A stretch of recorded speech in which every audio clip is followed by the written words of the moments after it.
हमारा प्रश्न और हमारा काम ही है कि उनको कंफ्यूज करना, क्योंकि हम तभी तो उनकी गहराई को हम लोग भांप सकेंगे, उनके मेरिट को हम भांप सकेंगे।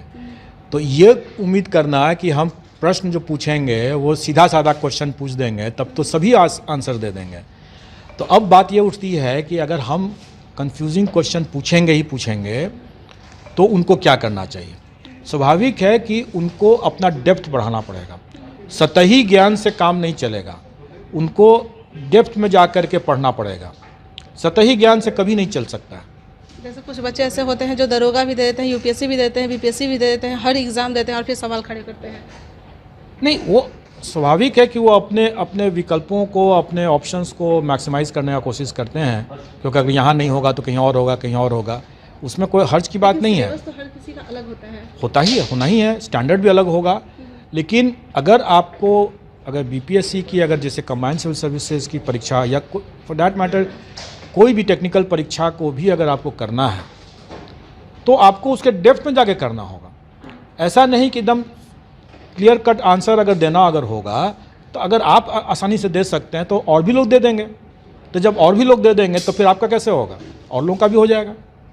इसलिए समझने वाली बात है कि क्वेश्चन हमेशा डिफ़िकल्ट ही आना चाहिए और लोगों का प्रिपरेशन जो है इन डेप्थ होना चाहिए। सतही ज्ञान से फ़ायदा नहीं होगा। सर पारदर्शिता की बात कही जा रही है, तो क्या ये भी एग्ज़ाम ऑनलाइन आप लोग फिर बाद में लीजिएगा, कभी होने की संभावना है? देखिए, भविष्य में तो बहुत कुछ हो सकता है।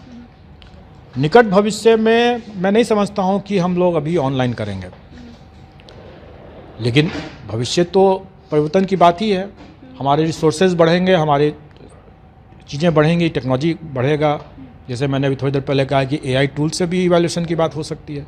भविष्य में होना है, भविष्य में तो चेंज होना ही है, कभी ना कभी ये ऑनलाइन भी आ ही जाएगा यहाँ। निकट भविष्य में मैं अभी इसको फोर्सी नहीं कर रहा हूँ, क्योंकि अभी उसमें जो कठिनाई है, क्योंकि कंप्यूटर के अंदर में जो चीज़ हो रहा है वो किसी को दिखता नहीं है। मैंने पहले भी बहुत बार कहा है कि पर्दे के सामने जो चीज़ हो रहा है वो आप सबके नज़र में है, सब लोग उसको ठीक कर सकता है। पर्दे के पीछे जो चीज़ हो रहा है वो पता नहीं चलता है।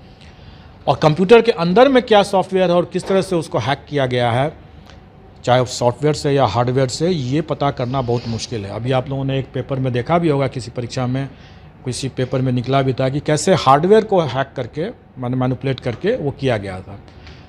तो जब तक हम लोग उस लेवल तक नहीं पहुंच जाते हैं तब तक इस तरह की परीक्षा को हम फुल कॉन्फिडेंस के साथ कह सकें कि ऐसा हम कर ही देंगे, ये अभी थोड़ा हमारे लिए प्रीमैच्योर है। सर तो आदमी भरोसा किस पे करे? ऑफलाइन ऑनलाइन दोनों में तो वही हो रहा है, ऑफलाइन में भी तो लीक हो जा रहा है। देखिए, भरोसा तो आपको इंसान पर ही करना है, क्योंकि जो इंसान जो उसको कर रहा है वही सबसे महत्वपूर्ण है। ऑनलाइन हो चाहे ऑफलाइन हो, दोनों ही हालत में जो इंसान जिसको कर रहा है वही महत्वपूर्ण है। अगर वहाँ ऑनलाइन परीक्षाओं में भी सिस्टम में प्रॉब्लम नहीं है, जो उसको संचालित करने वाले लोग हैं उनमें प्रॉब्लम है, उसी तरह से ऑफलाइन में भी वही बात है। तो अगर हम अपने ऑनलाइन परीक्षा में या ऑफलाइन परीक्षा में अगर ख़राब लोग रहेंगे सम्मिलित, तो स्वाभाविक है कि ख़राब ही होगा रिज़ल्ट। लेकिन अगर अच्छे लोग रहेंगे तो स्वाभाविक है कि ईमानदारी से और पूरी पारदर्शिता बरतते हुए रिजल्ट्स आएंगे।